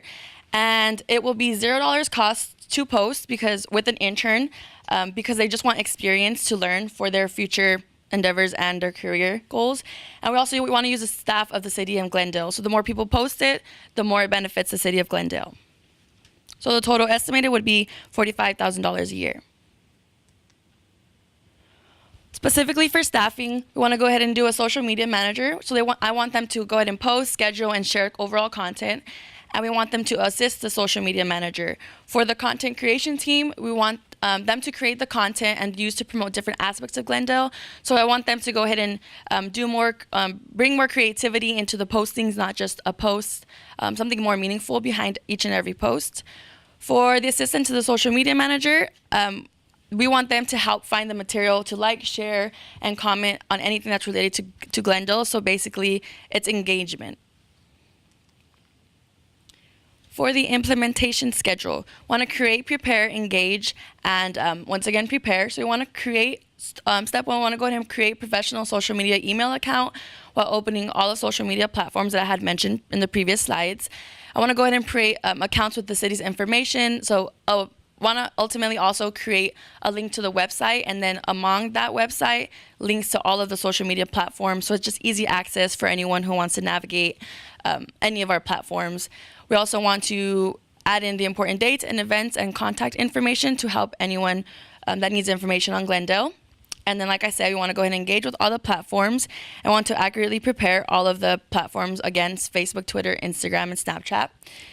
And then down below, I do have a timeline as far as how exactly we want to go ahead and do this. So we have a 3rd day of launch, the 4th day onwards, and then 2 weeks after that. For the content release, for Facebook, we want to go ahead and post 3 to 4 times a week when necessary. For Instagram, just daily posts for engagement. For Twitter, very active and up to date with any news information or any good stuff like that. For LinkedIn, bi-weekly, so when any business-related and professional events take place, we want to go ahead and let everyone know about that. And like I said before, interaction, we want to like, comment, share, and respond to everything associated with Glendale, so we can just generate overall traffic flow to our websites and to all of our social medias, which will then transform into the City of Glendale itself. So how will this help? Overall, it's going to help. It'll help with Glendale's activity, help and make it reliable and dependable by interacting with everyone, and it'll just generate better response from the citizens or to potential prospects visiting Glendale, and it'll just reach different demographics within the city, and it'll just develop strong relationship and unity among the city as well. So why our plan? So rather than focusing on a specific niche, we want to go ahead and maximize Glendale's traffic by targeting everyone and anyone. And like I said previously, word of mouth is essential and it's beneficial, and it's a free tool to engage all ages and all diversities to end up into the same destination, which is Glendale, the City of Glendale. And I'm going to go ahead and transfer it to the next presentation.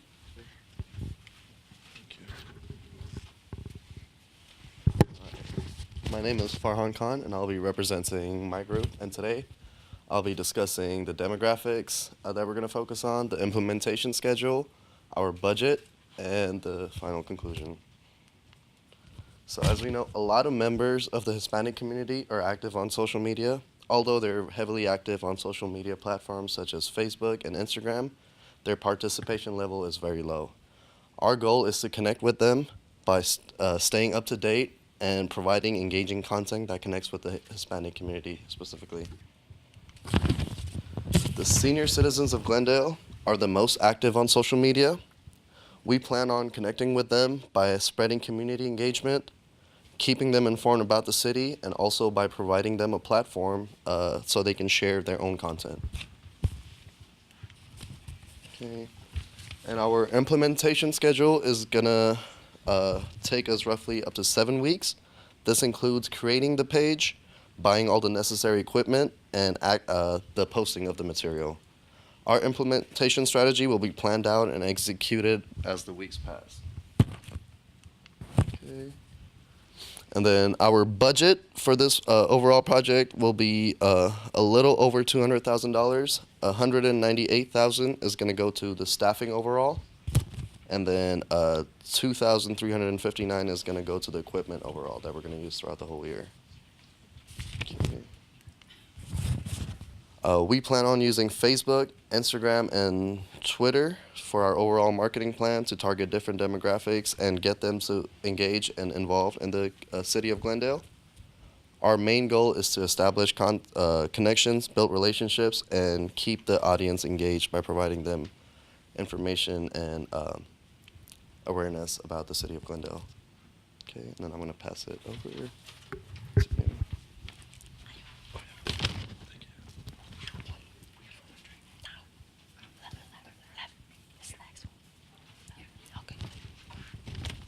Hi, I'm Stella Huang, and I'm representing my group.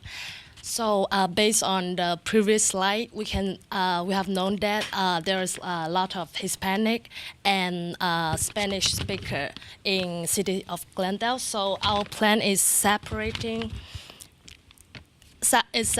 social media accounts into English and Spanish on Facebook and Twitter.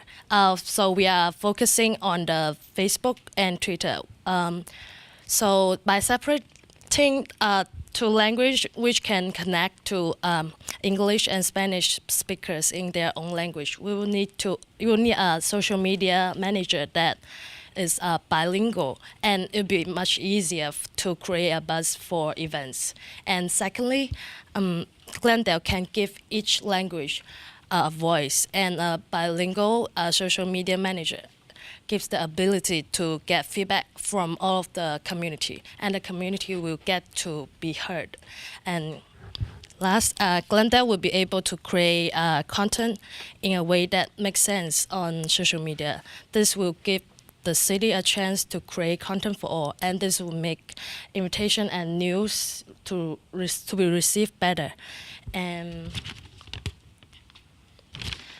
by separating Facebook and Twitter into English and Spanish, citizens feel that the city of Glendale cares about them on a personal level. The opportunity to hear things in your own language is impactful. And Glendale will receive better feedback because of the comfort of being understood. And the different community will feel more comfortable sharing their feelings with Glendale, create more involvement in city events that are specific to groups more easily marketed, and creating greater events where the communities can get to know each other better. So there are 4 reasons why Facebook is one of the best social media platforms for City of Glendale. So we have known that there's a high percentage of Hispanics and Spanish speaker in Glendale. So they have highest percentage of users all over the platform, and it can reach wide range of demographic, and the followers can share the content easily. And for the content, we can do video, vlogging, events, and infographics, etc. So another one we focus on is Twitter. So Twitter can instantly be reach the community and connect with other city pages like police department, fire department, and they are all connected. You can transfer to another pages if you want. And Twitter will be less formal compared to Facebook. They can quickly get to the point and answer questions or concern quickly. And here are some examples of Facebook and Twitter posts. And that's it. Thank you.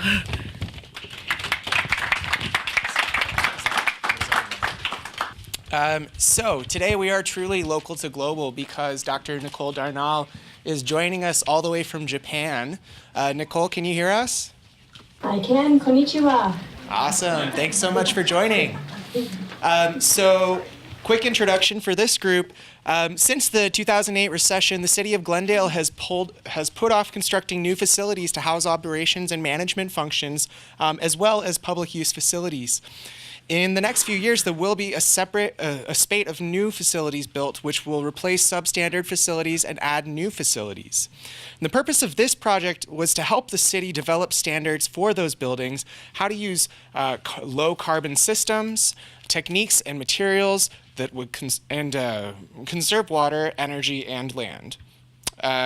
So the goal is to adopt a third-party standard or hybrid of high-performance building standards for building design consultants and contractors to work toward. So I'm going to give it away to Nicole to introduce the project, and then we'll have the group come up to present. My introduction is going to be short because the students are going to introduce themselves. So I'm going to discuss the class. This is a graduate class of organizations. They cover topics related to organization, sustainability, and public policy. We have master's students in sustainability solutions and master's students of public administration in the class. So why don't you all take it away?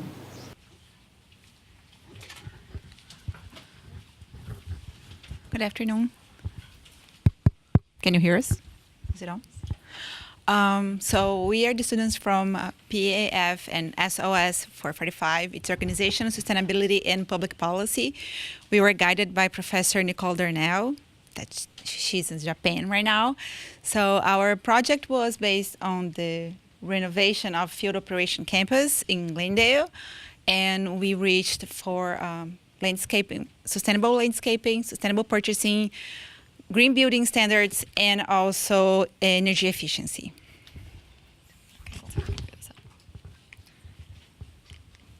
So to start, we had a great site visit with the City of Glendale and their very supportive employees. Starting from there and learning about this campus, which is 50 acres, 412 employees work there, 5 departments are based there, a lot of really important behind the scenes stuff happening. And it's exciting because there's opportunities for this makeover that's happening. For our research, we started by finding sources, reviewing literature, analyzing data.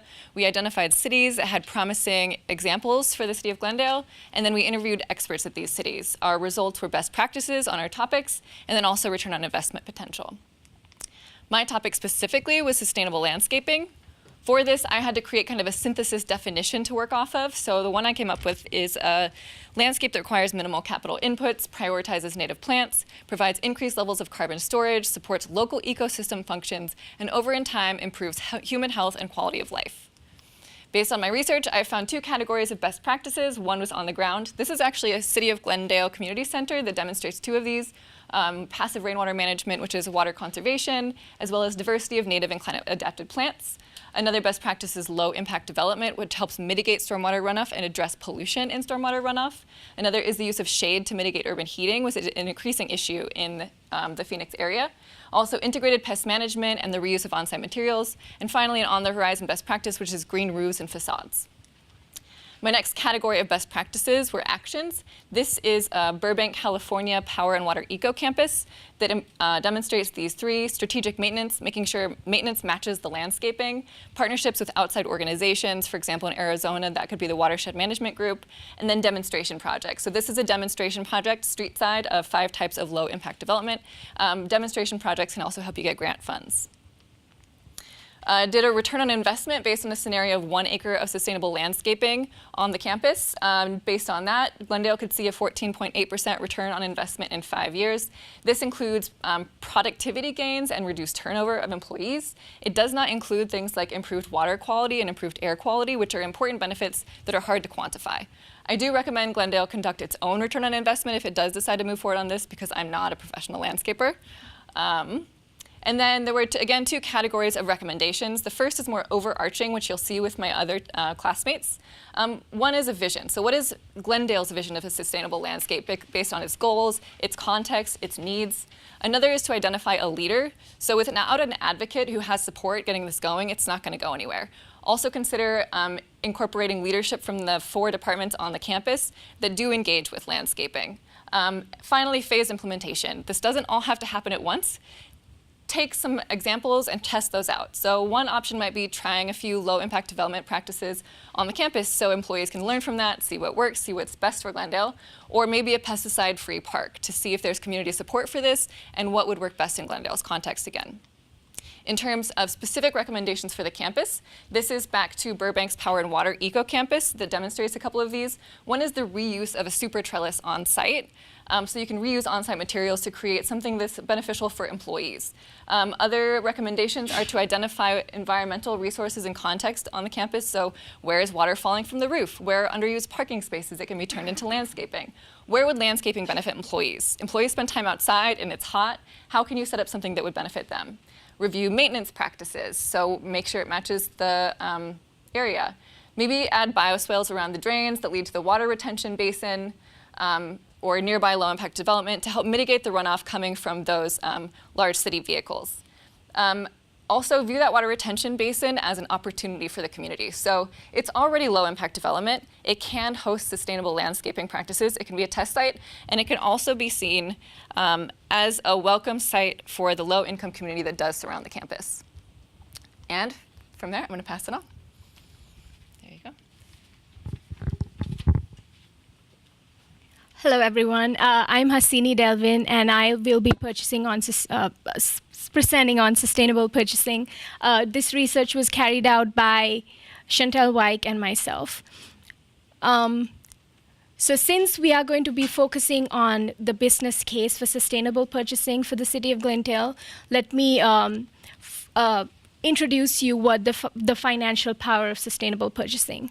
So sustainable purchasing is also cost effective because the efficiencies will be improved, there will be reduced waste, reduced risk, and thereby reduce costs. And along with these will be higher volumes of purchases that you get through contracts. So this will generate better, provide you with better prices. So the overarching goal of this particular project was to provide the City of Glendale with the business case for sustainable purchasing. We wanted to identify key sustainable purchasing categories that will provide the best financial payoffs, and then recommend strategies that will enable the city its initial efforts in sustainable purchasing. So our recommendations are based on 30 case studies from 10 different cities and counties across the country. And based on this research, we identified 5 key purchasing categories that have provided other cities with best financial payoffs. And these included vehicles and fleet, energy, chemical products and services, electronics, and office supplies. In terms of recommendations, we provide 2 types of recommendations to the city, actions to be implemented at the city level and actions to be implemented at the department or the division level. So first, coming to the city level, it's important that you collect comprehensive baseline data on current purchasing efforts. That way you can cut down on unnecessary purchases as well as identify where the opportunities are. And the second recommendation is to adopt a sustainable purchasing policy that will stand as a firm statutory framework. Third is to assign responsibilities, which comes in the form of assigning a personnel in charge of sustainable purchasing as well as designated personnel from different key departments. And it's also important to establish effective, collaborative, and innovative contracts as well as solicitations. Finally, we cannot highlight the importance of this enough. Focus on key sustainable purchasing categories at the initial stage of implementation. Next are the recommendations for the departments. And in the interest of time, we have handpicked a few recommendations for the departments, and we have categorized these based on the payback time when you get the return on investment. So we have short, medium, and long-term recommendations for departments. So LED lighting could be a short-term win that you could get.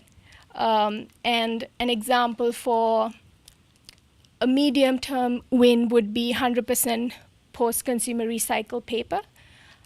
And in terms of long-term wins, you can transition from conventional to electric vehicles, as well as purchase Green Council electronics, certified electronics. And the other thing that's important to highlight here is that it's important that all the key departments associated with each of these efforts come together, as well as you integrate purchasing into ongoing and upcoming initiatives and projects. So the upcoming renovation of the field operations campus would provide you a unique opportunity to apply many of these initiatives. I'll end with that.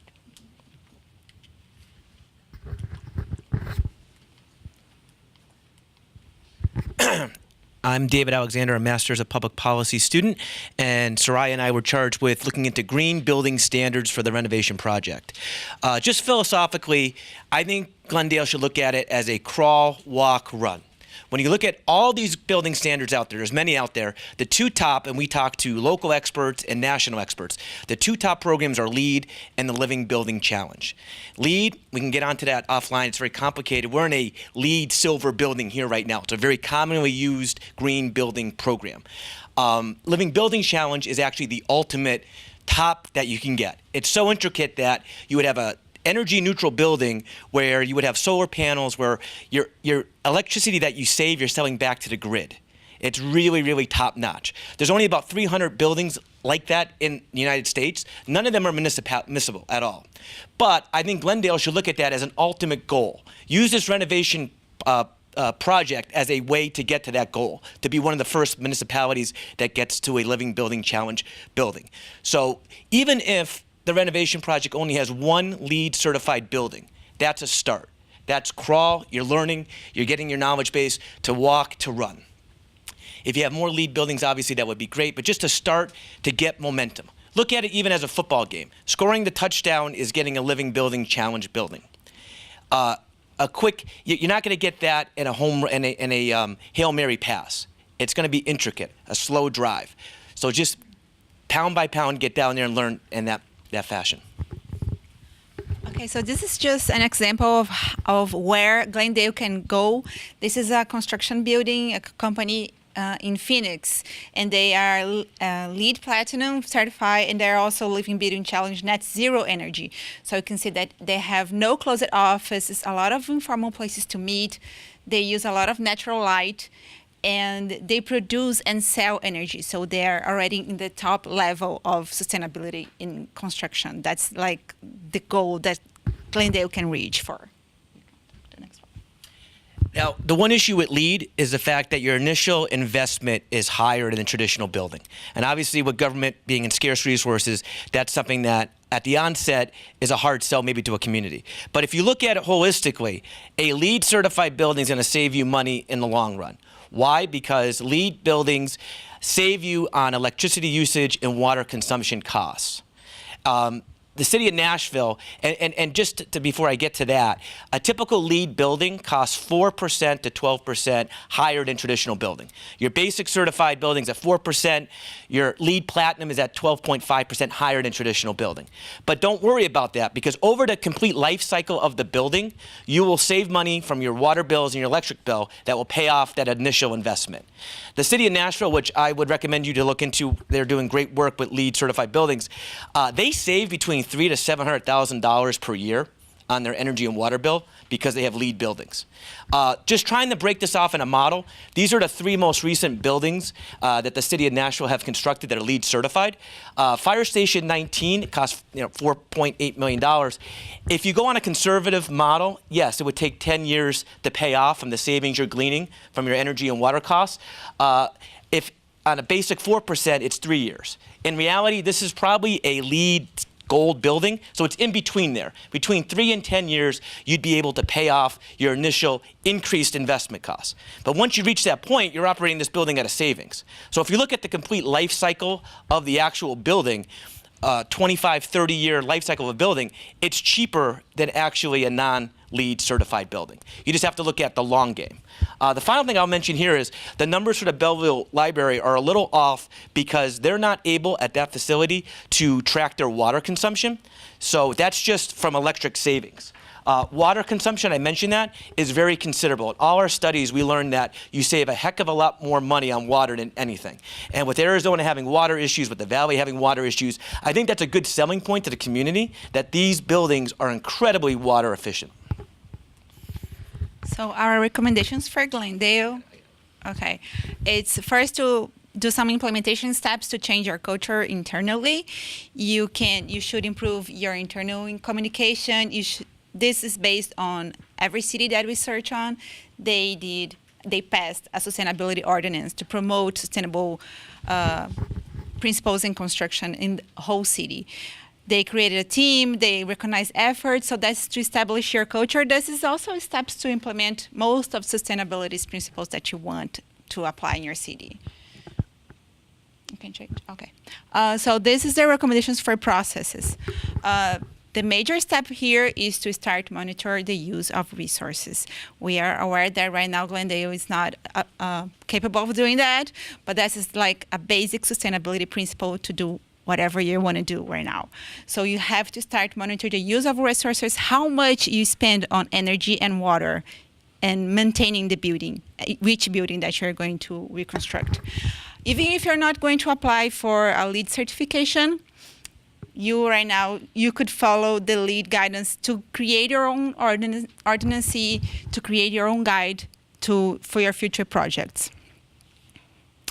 And the future recommendations, it's, even if I know that that's not the main goal, but apply for a certification in LEED or other projects that we present in our report, or the programs that we present in our report, because that opens a whole network nationally and internationally of cities that are doing that, and you can have access to best practices and what is the most innovation ideas in construction. So you can have access to that by certification.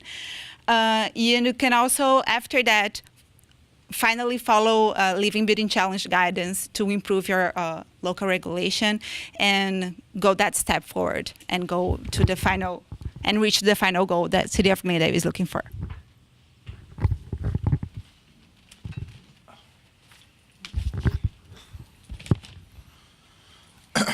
All right, we're the energy efficiency group. So these are some of the recommendations we're going to get into. We're just going to cut right to it because a lot of the other groups already touched on some of the other intricacies prior to giving their recommendations. So considering scalability, costs, and benefits, when considering energy efficiency and renewable energies, and then implementing co-integration of renewable energies, energy efficient infrastructure, such as solar roofs in addition to cool roofs, and we'll get into that a little bit later.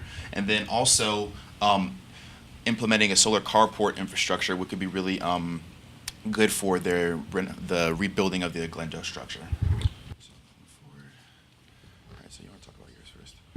Yeah, so we started by doing an analysis. We looked at over a dozen cities across the United States that had implemented successful renewable energy and energy efficiency policies.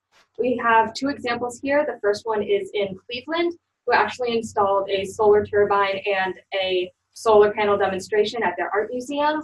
And we have the City of Tucson, who redesigned one of their buildings to be more energy efficient. Yeah, and they did that through utilizing air duct and leakage control mechanisms, as well as HVAC monitoring using setback controls. Next. So one of the first recommendations that we have for the city is to consider installing a solar carport. So from some of the cities that we analyzed, particularly the city of Chico in California, we found that they were able to break even within 14 years on this investment. And on average, they saved $130,000 per year. So solar carports can provide shade for the employees or for the city fleet, wherever you choose to put it. And it's also more visible than solar roof panels. It visibly signals the city's commitment to sustainability. All right, then prioritizing roofing. So when becoming more sustainable, you have to consider the building envelope, like the windows, insulation, things of that nature, when you're reconstructing infrastructure. So one of the things that we're recommending is obviously prioritizing roofing and having a sense of reflectivity and increasing the albedo on the roof, which can decrease the temperatures by up to 20 to 25%. So we found that in a couple of case studies in Atlantic City, the Atlantic City Convention Center in New Jersey and the Austin, Texas Target retail store achieved roof temperature reductions within those parameters right over there. And then also continuing on, recognizing the fact that co-implementation is possible, but you can in fact install solar on top of a reflective roof, kind of getting more bang for your buck kind of thing. So we recommend that because, you know, it'll just promote the overall sustainability and take you towards a sustainable future more quickly as opposed to just doing one over the other. So another reason that we recommend solar carports is because the average lifespan of the solar panel is 20 to 25 years, and many of these buildings are due to be renovated in the near future. So you wouldn't get their full lifespan if you install them on the rooftops. So one of the other recommendations that we have is to consider designing your buildings to support a solar rooftop panel if you choose. You can do this by considering things like shading, weight bearing, orientation, and materials. On average, this costs $5,000 to $7,000 more, but you save between $13,000 or $25,000 in retrofit costs. So by investing this money in the short term, you can save money in the long term. All right, the energy efficiency, scalability, and futures thinking. If you want to take a look at that chart right there, the higher tier you get in promoting sustainability, whether it be retrofits or recreating infrastructure to be more sustainable, you get different returns on investments. But as was highlighted earlier, it's not a it's not a race, it's a marathon. So, maybe the best thing for Glendale would be incrementally implementing these things and generating cost savings to reinvest in future projects. So you could start as much as, replacing light bulbs with Energy Star. And then I highlighted these two C40 cities in SWEEP, Southwest. Final thoughts? Yeah, final thoughts. Southwestern Energy Efficiency Project was because Phoenix is a part of C40 and Tucson is a part of that. So gaining these little short-term wins could gain momentum to be considered into these greater networks, which will promote further sustainability going down the road and getting resources from other cities as well. So. Thank you.